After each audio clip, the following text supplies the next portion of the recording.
Jai, Hare Krishna, everyone. Good morning. Start with the Radha Madhava.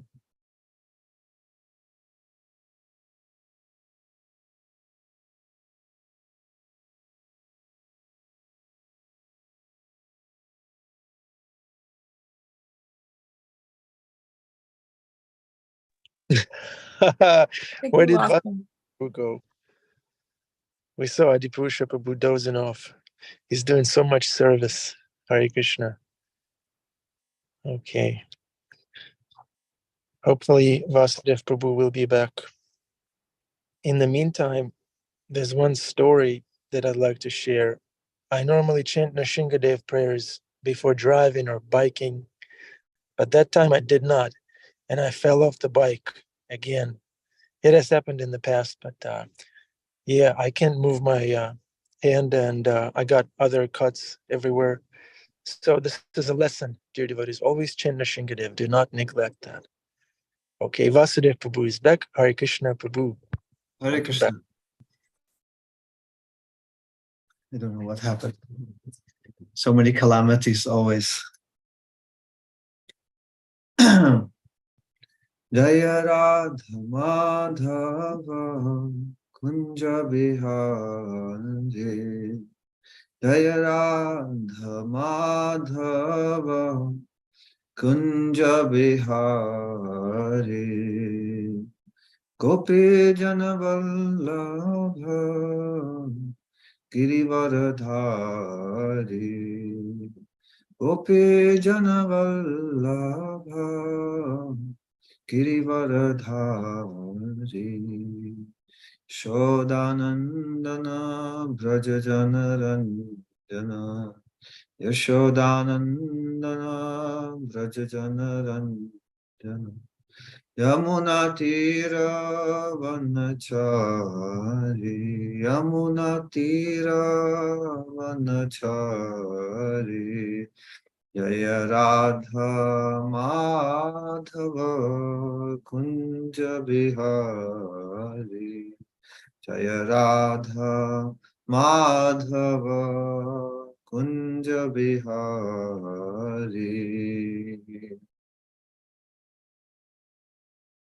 Om Namo Bhagavate Vasudevaya.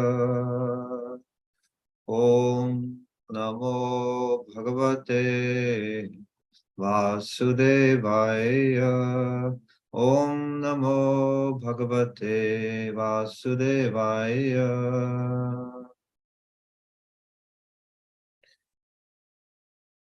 So we're reading from Srimad Bhagavatam, Canto 10, chapter 30, text 40.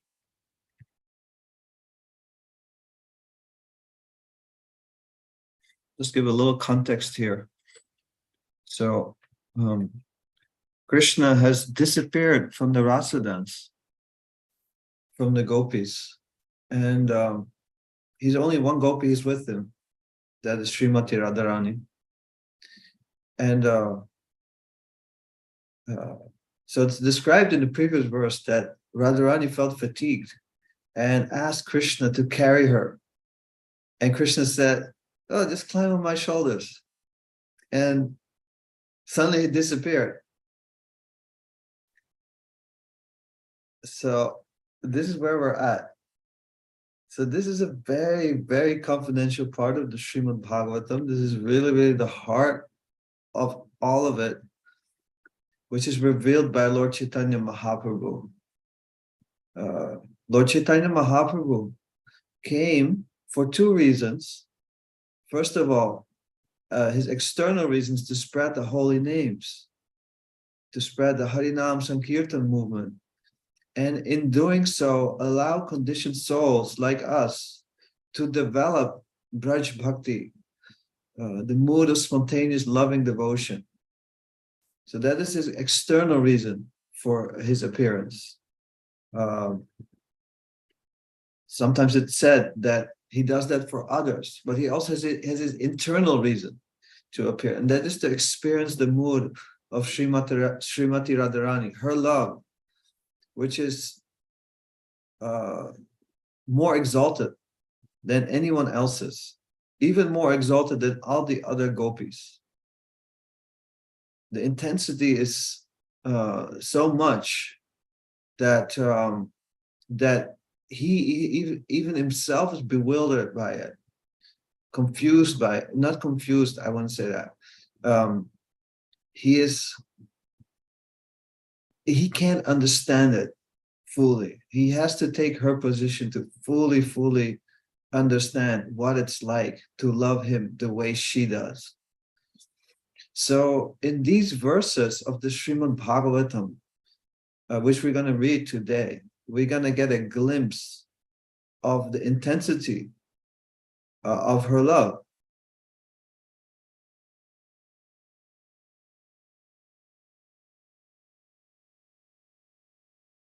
And those of us who've read the passage of Lord Chaitanya will feel that they can see the correspondence here. So let us read. Shri Shukavacha Anvichantyo Bhagavato Margam Gopyo Viduritaha Dadrishu Priya Vishleshan Mohitam Dhukitam Sakhim.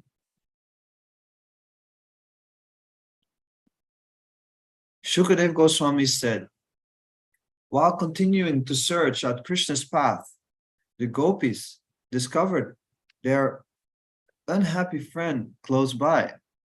She was bewildered by separation from her lover.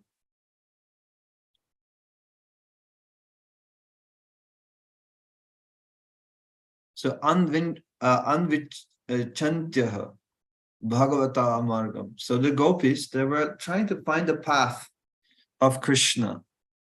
How were they trying to find the path? Anyone remembers? They were asking the trees and the flowers and anybody they met. Following his Yes, Adi Prabhu. Both of you were right. They were asking the trees and the creepers and the flowers, and they were looking at his footprints. And that's also why how they could determine that there's someone with him, because they saw another set of footprints there. But at some point, those footprints disappeared. Krishna's footprints. I forgot the exact, but they could see, okay, Krishna has left even her. So now they're coming to see from a distance, they say, Gopya aviduritaha dadrishuhu. They saw her, they saw their friend, Sakhim, dadrishuhu means they saw their Sakhim, their Sakhi, their friend, who was Dukhitam, very unhappy, and Mohitam, bewildered. Why was she bewildered? Priya Vishlesha, because of separation from her beloved.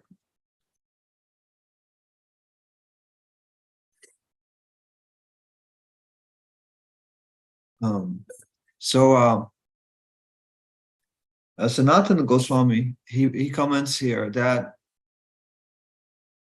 that they saw him from far away, because it was pretty dark already in this forest. They went quite deep already, but the Radharani's bodily effulgence is so bright that's actually how they saw her from far away. They saw her radiance, her golden radiance of ecstatic emotion for Krishna. And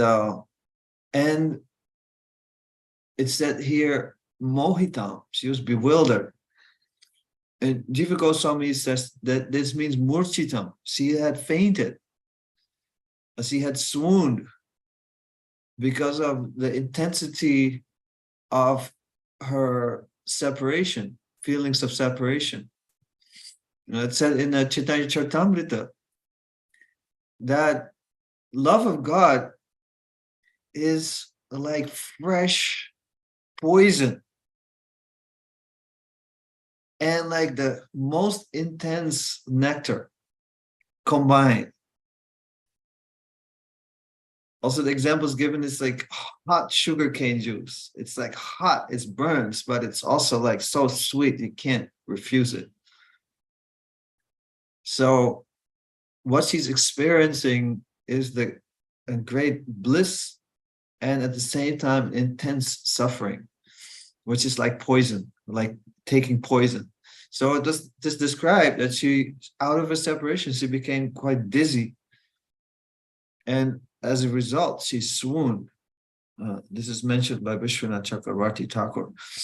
And Sanatana Goswami, he mentioned that, that in this way it is shown that her affection for Krishna is superior to the affection of all the other girls. Those girls did not, those girls did an enactment of his pastimes due to the pain of separation. And she had moha, bewilderment, to the point of diminution of internal awareness, which is tantamount to the final stage. So the gopis also felt separation from Krishna, and they experienced a type of madness by which they started to enact like Krishna. But Radharani, when she experienced separation, she lost consciousness practically out of the intensity of her love. Like, and it says tantamount to the final stages. So it's like close to dying in a certain way. So we see this also in Chaitanya Mahaprabhu's pastimes, that that many times the devotees just find him in this state of this complete unconsciousness. We find one pastime, somehow the devotees had locked all the doors of Mahaprabhu's room in the Gambhira in Puri, yet somehow he went out and they found him in front of the Singhadwara, the gate, the temple gate of Jagannath's temple, and he was unconscious, and his body had become like a kurma, like a tortoise. They say kurma Chaitanya. His limbs had all like pulled in out of ecstatic emotion. All these bodily symptoms took place, and and then they chanted, they did kirtan, and they awakened him to consciousness. And another time he lost consciousness, he ran into the ocean thinking it was the Jamuna in separation from Krishna. And he also lost his consciousness. He was just floating in the ocean until like a fisherman took his golden form out of the ocean in this net. And he was, of course, quite bewildered to find this astonishing golden form of Lord Chaitanya in his fishing net in the middle of the night. So he also had lost consciousness. So we see this in Lord Chaitanya as well. This mood of the feelings of love and the separation becomes so intense that there's loss of consciousness. So that is expressed here by the word mohitam dukitam. The intensity of the separation was so much, the misery, which is like a poison, so intense that she became mohitam. She became bewildered or lost consciousness. Well, we understand, of course, through our acharyas, that this is not misery like our misery. This is more miserable than anything else one can possibly experience, and greater nectar than anything else one can possibly experience. It's contradictory and inconceivable.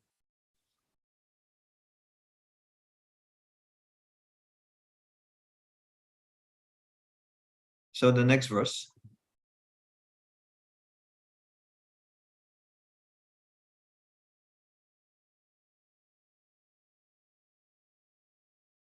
Taya katitama karnya mana praptim cha madhavad avamanam cha dauratnyad vismayam paramam yayuhu.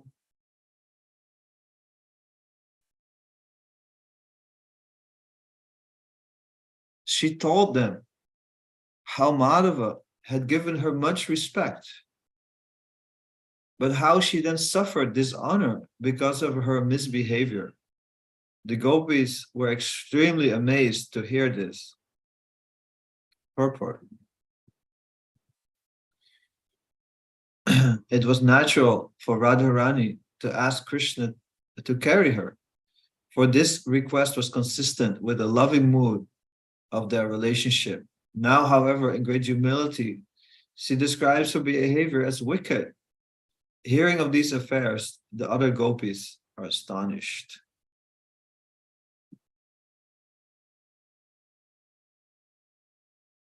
Actually, just let me chant prayers before I continue to speak.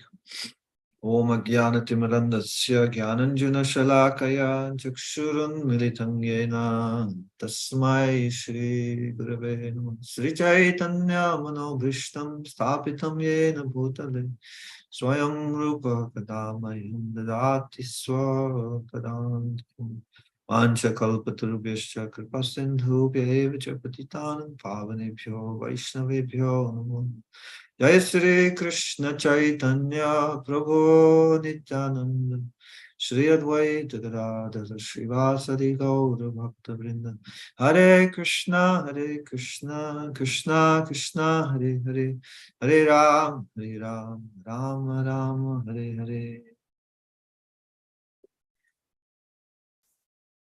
So it's described by Vishwanath Chakravarti that the gopis, they revived her. They were fanning her, and in this way, trying to bring her back to external consciousness. So when she came to external consciousness, Taya Kaditam, it was related to her by her. She told them that Mana Praptim cha Madhava, that she had received much respect from Madhava. Who's Madhava? Anyone remembers the meaning of Madhava?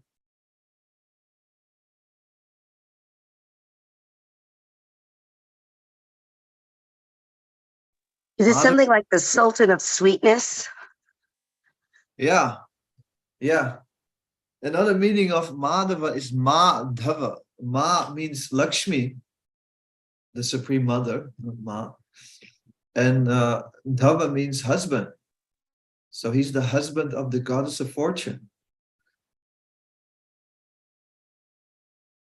So she received much honor from Krishna, the husband of the goddess of fortune, that he took her away privately.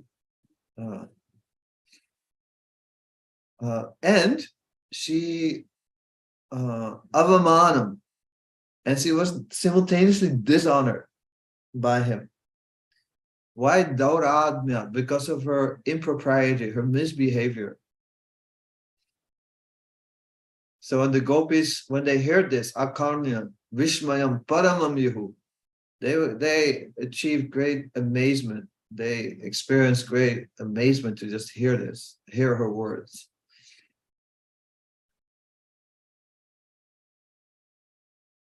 So this, of course, requires a little unpacking. Like, how can Radharani misbehave? Sometimes we hear how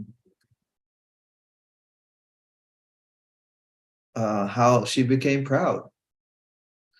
But how can she become prideful?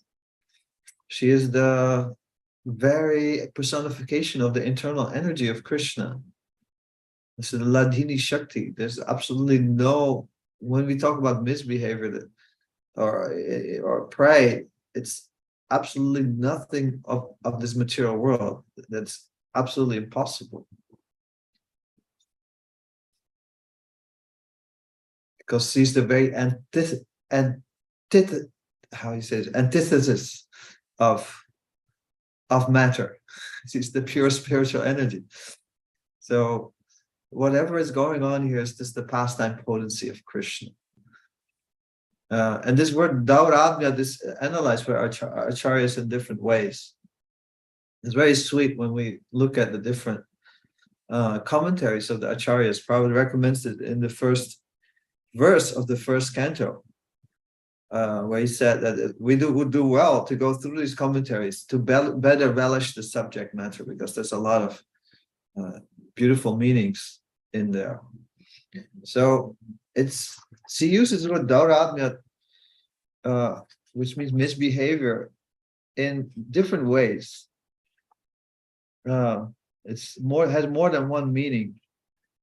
So Vishwanath Chakravarti Thakur, he says that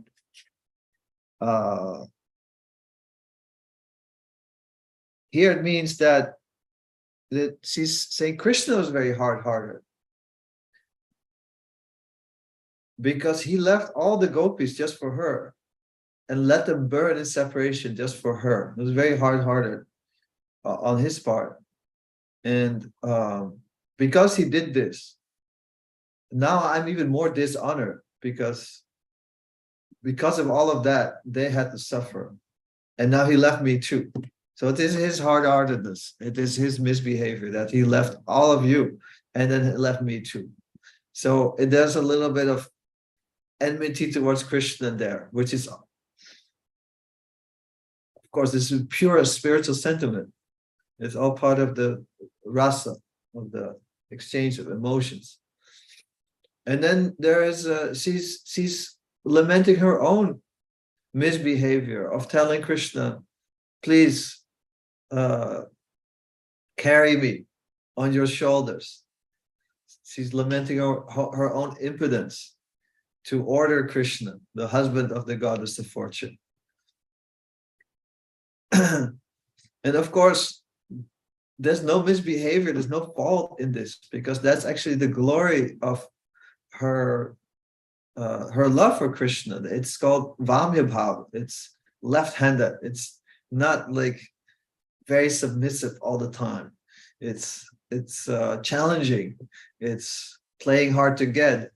It's ordering Krishna sometimes. It's chastising him at times.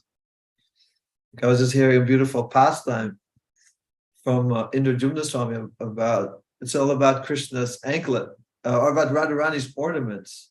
He has a beautiful series about Vrindavan and Krishna's different things which stimulate love for Krishna, such as his ornaments or Radharani's ornaments. So there's one pastime where she lost her anklet, and they were supposed to meet, but she didn't show up. So she was actually looking for her anklet, which Krishna had given to her. So then Krishna appeared on the scene while she was looking on the ground. Suddenly she sees like these two blackish, beautiful lotus feet in front of her. And she looks up, oh, Shyam, you're here. Now please help me to find my anklet, which he had given to me. I want to find it. And then Krishna helps her find, he takes her hand and helps her to find the anklet. And at some point, Krishna's thinking, oh, this is going to take a long time. So he asked one of the flower vines, the desire trees. The vines also a kalpa, kind of wish fulfilling. So kind of kalpa vriksha. And then he gets a beautiful flower ornament. And then he offers this to Radharani. And then Radharani looks at it and he said, Krishna, stop playing with flowers and help me find my anklet. So this is the mood. It's simultaneously full of humility and it's full of pride. It's contradictory. This is described in Chaitanya Charitamrita. So this is Radharani. We always have to understand she's the pleasure potency of Krishna, the Ladini Shakti. This is what's giving him pleasure. So even when she exhibits this very prideful behavior of ordering Krishna around and sometimes even chastising him and slighting him or becoming angry towards him, it's all expression of love. It's all an expression of wanting to give pleasure to Krishna. So there's absolutely no question of misbehavior on her part. It's all pure loving sentiments from all to give pleasure to Krishna. Yes. Damana Priya is saying Radharani is sassy and Krishna loves it. Yeah. Yes. Yeah. In matter of fact, it's yeah. No, we won't go into so much detail here, but so and she said then she's also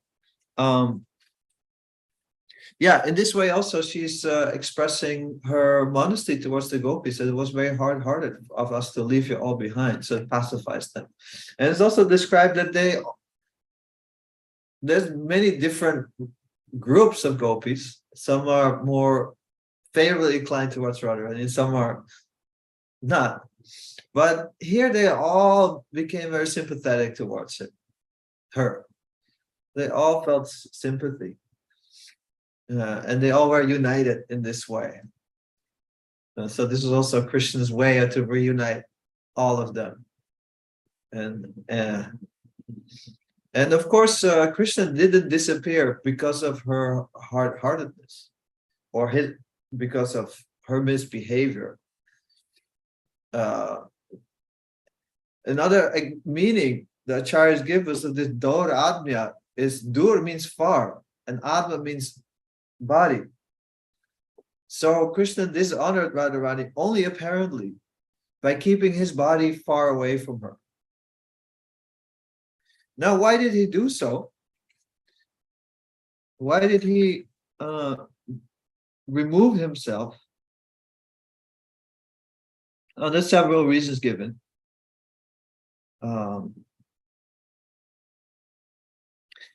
This is from Vishwanath Chakravarti Thakur, the commentary on the previous verse, 39. Moreover, now, on this occasion, my desire to see this special state she reaches in separation from me will be fulfilled. I have had this desire for a long time. She has a lot of love. The other gopis have already realized how she's more fortunate than them because she is with me.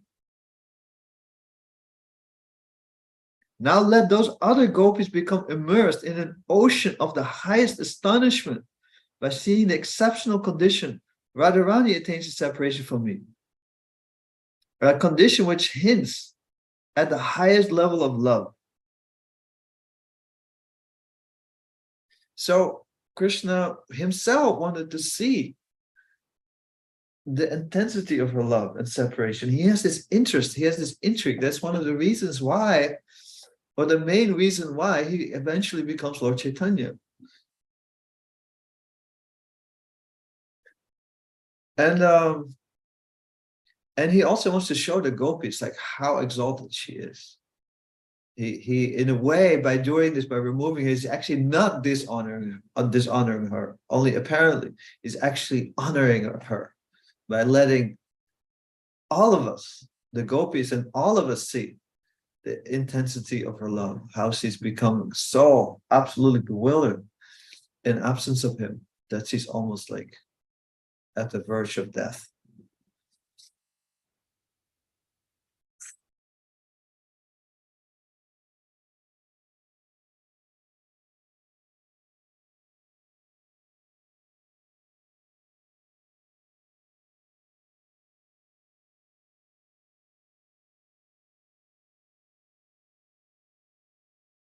So the final verse.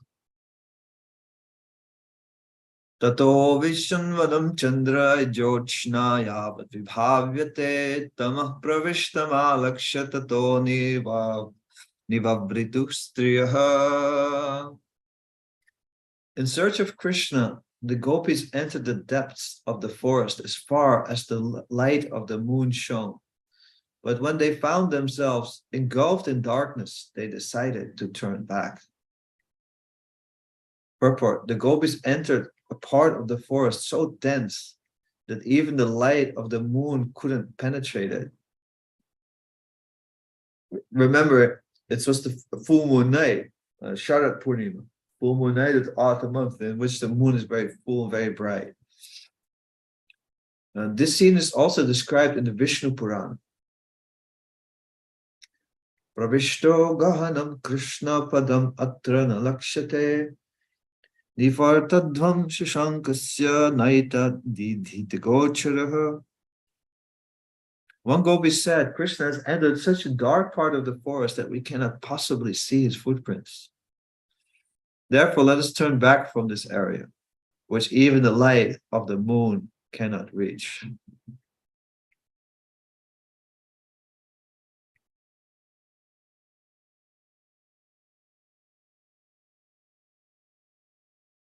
Vishwanath Chakravarti also says, makes a very sweet comment.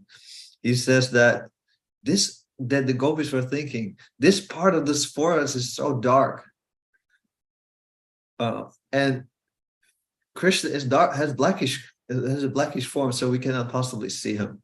He's too camouflaged in here. So let us not keep on running after him. We will only tire him.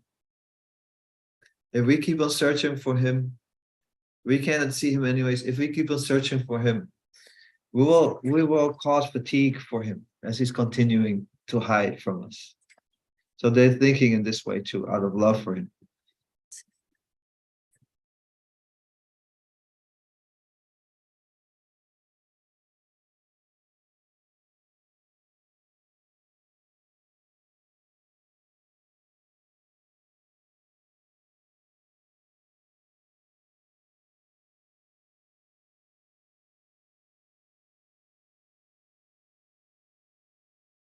So yeah, one takeaway point for us here, because these are very high topics, which I'm actually not qualified to speak about. But we just repeat what the acharyas have said. And we do worship Radha and Krishna. When we chant the Mahamantra, we worship Radha and Krishna. They are our worshipable deities. So we also do not shun these topics. We want to more deeply understand who Radharani is, who the gopis are, what's their relationship with Krishna. And that's not our exclusive meditation at this point, for me, for some it may be. When one becomes very advanced and one starts to aspire for a particular rasa, then these pastimes can become one's exclusive meditation. But that's not recommended for those who are not on that level yet. But as we're reading Srimad Bhagavatam and we're coming across these verses, this is a great opportunity for us to develop attraction, to more deeply understand who is Radharani, who's Krishna, what is their relationship, without delving in very intimate details of their pastimes, as described in many of the Goswami literature. But in a proper way, we approach this and we can relish this according to our level and appreciate the beauty of the pastimes, the beauty of the sentiments. We cannot fully grasp it, at least we can appreciate. And in this way increase our attraction and our own desire and aspiration to become part of those pastimes in whatever way we can. And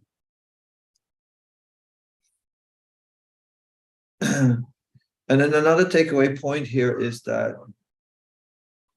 although Krishna obviously is not disappearing because of Radharani's pride, although she takes it like that in her humility,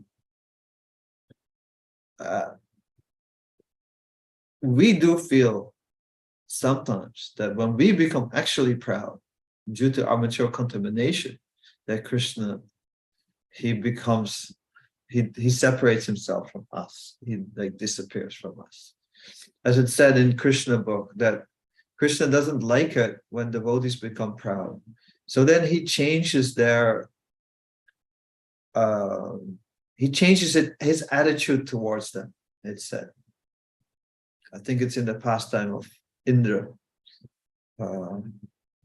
becoming proud. I'm not exactly sure the reference, but he says that Krishna changes his attitude towards his devotees. And yeah, sometimes we do experience that Krishna, we feel like he's away. We don't experience him the same way.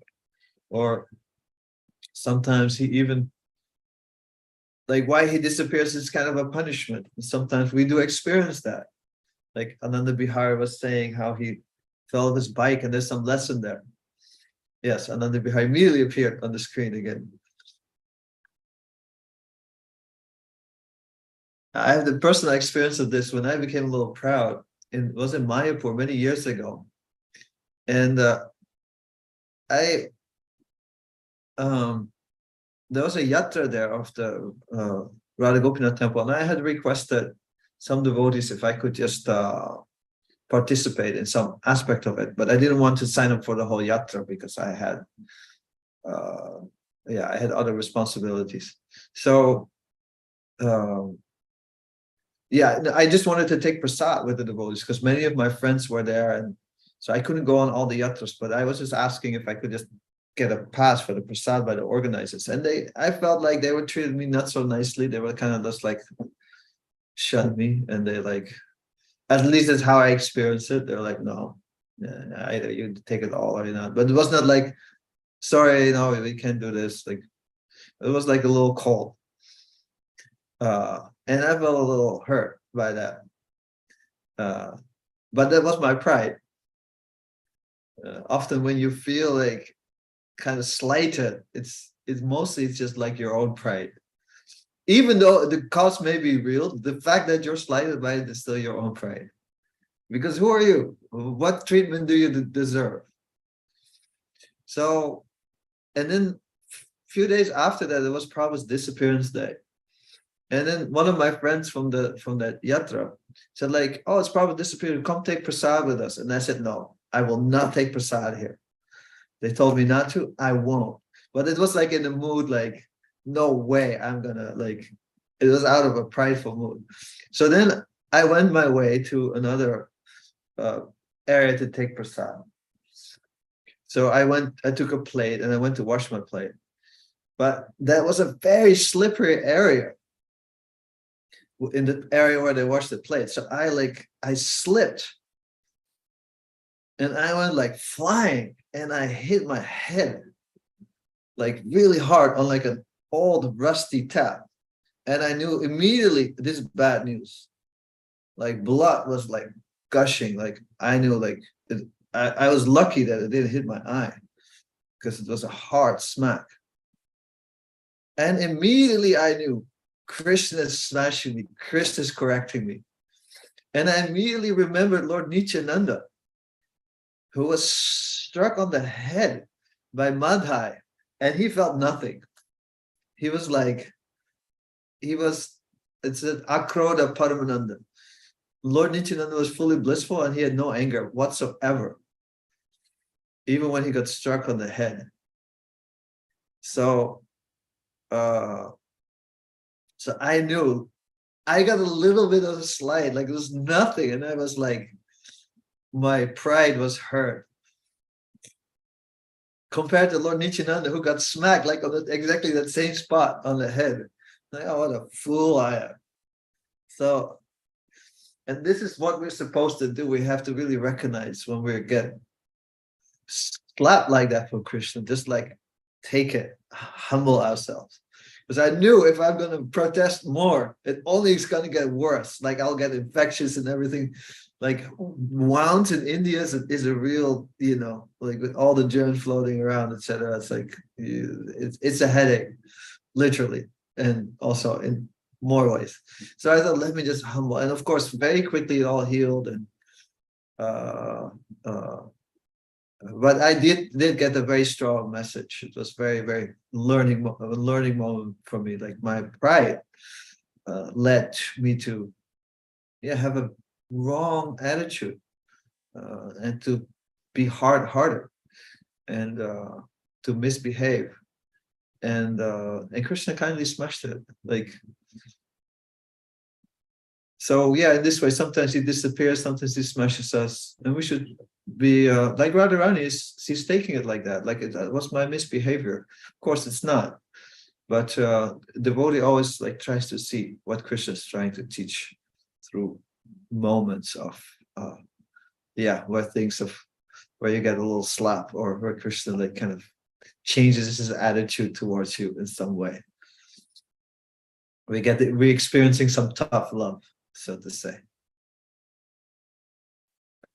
Okay, thank you all so much. There's a few minutes left for questions and reflections. Anyone wants to contribute? Great class, Vasudeva Prabhu. Very nice. I can't really say anything other than we appreciate your presence here in this Sangha. And we appreciate your vulnerability and your personal approach to this subject. Yeah, Krishna has lovingly smashed our pride when we most need that. Okay, and the next person who is going to testify how Krishna smashed their pride is Jamuna Jaya. He smashes it on the regular. I was just thinking, I'm in a class right now where we're learning some of the Saranagati prayers. And there's, I forget which number it is, but it begins, now that I've surrendered my soul unto you, the burden of false pride is lifted from me. And I just love hearing this because it is such a burden. And I've just been really meditating on that and hearing these classes this week. It's just such a, and Krishna's being so kind really to smack us upside the head and taking this burden of false pride that's so bad for us. So thank you very much, Vasudeva. And the other thing, I never heard that there were gopis that didn't like Radharani. When you said, who are they? Well, so there's different groups of gopis, and there is a competition between them. Oh, okay. And they have different moods. I'm not learned in this subject, but it's well known. You have heard of the name Chandravali? Yes. So Chandravali is the main gopi in the rival group. Now that competition is only there's no enmity actually between them. It's just, again, like they're all the gopis are expansions of Radharani, but they all exhibit different moods, even the rival ones to her, just to, increase the pastimes, the loving pastimes. Oh, I see. Okay. Thank you. So it's all like this is show in that way. In their hearts, they're all united in serving Krishna and giving pleasure to Krishna. Thank you. Thank you for your class, Vasudeva.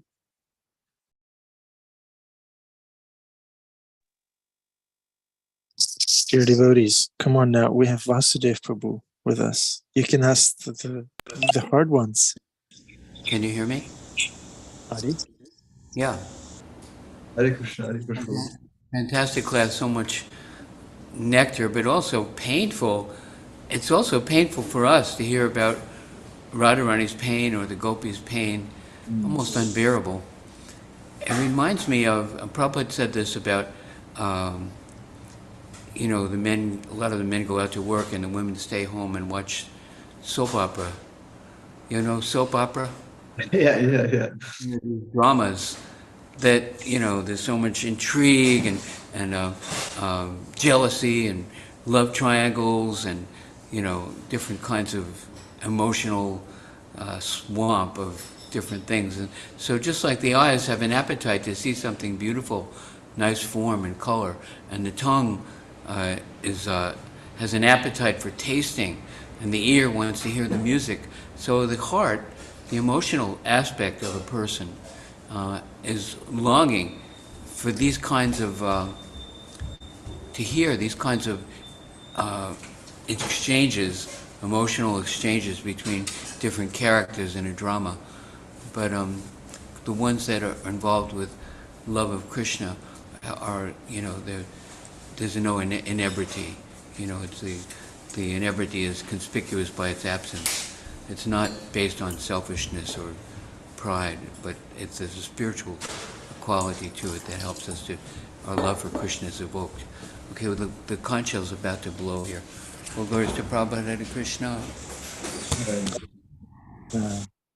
Thank you, Vasudeva Prabhu. Okay, darshan time. Turn on your cameras if you can. Let's take darshan. Thank you.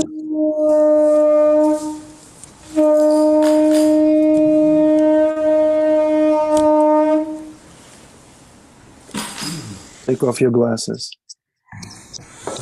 Right. Bhaktisiddhanta Saraswati Thakur. No glasses.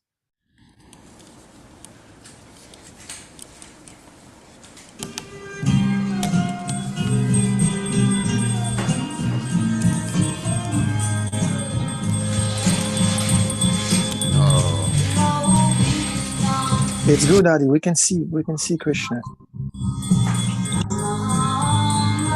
Turn around, Adi, please. Yeah.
Manohar Prabhu, Hare Krishna.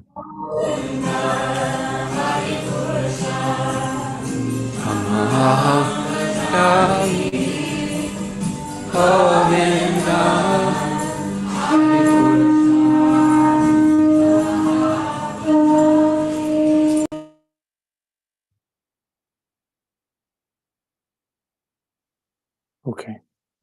Hare Krishna. Wonderful class. Okay, let me see. Okay, Vasudeva Prabhu is gone. We can take one reflection, maybe a question. Yeah, there was no fault on Radharani's part. That's the major takeaway that I'm taking with me from this class. Okay. All right. Good seeing everybody. Damodar Priya. Good seeing you. Papi C. Good seeing you. Scarlett. Good seeing you. Bruce Prabhu. Good to see you. Pink Yogi of Harlem. Hare Krishna. Thank you. Welcome back, Amrita Kishori Didi. Where did you go? Suzanne. Dana Krishna Radharani. Narayani Dasi. Hare Krishna. Welcome to class. Thank you for being part of this family. Have a wonderful day. Don't let Krishna disappear. If Krishna disappears, that is only to increase our love. So let's take it that way. Okay, Hare Krishna. Not back yet physically. Okay, Amrita Kishore. Amrita Kishore is not back. Where are you? What time zone are you in? Goloka Vrindavana? That's our time zone. Okay, Hare Krishna. Chicago, yes, good. Okay, Hare Krishna. She's probably on the lake somewhere, swimming. Amrita Kishore is marginal potency. She's always on the beach. Okay, Hare Krishna.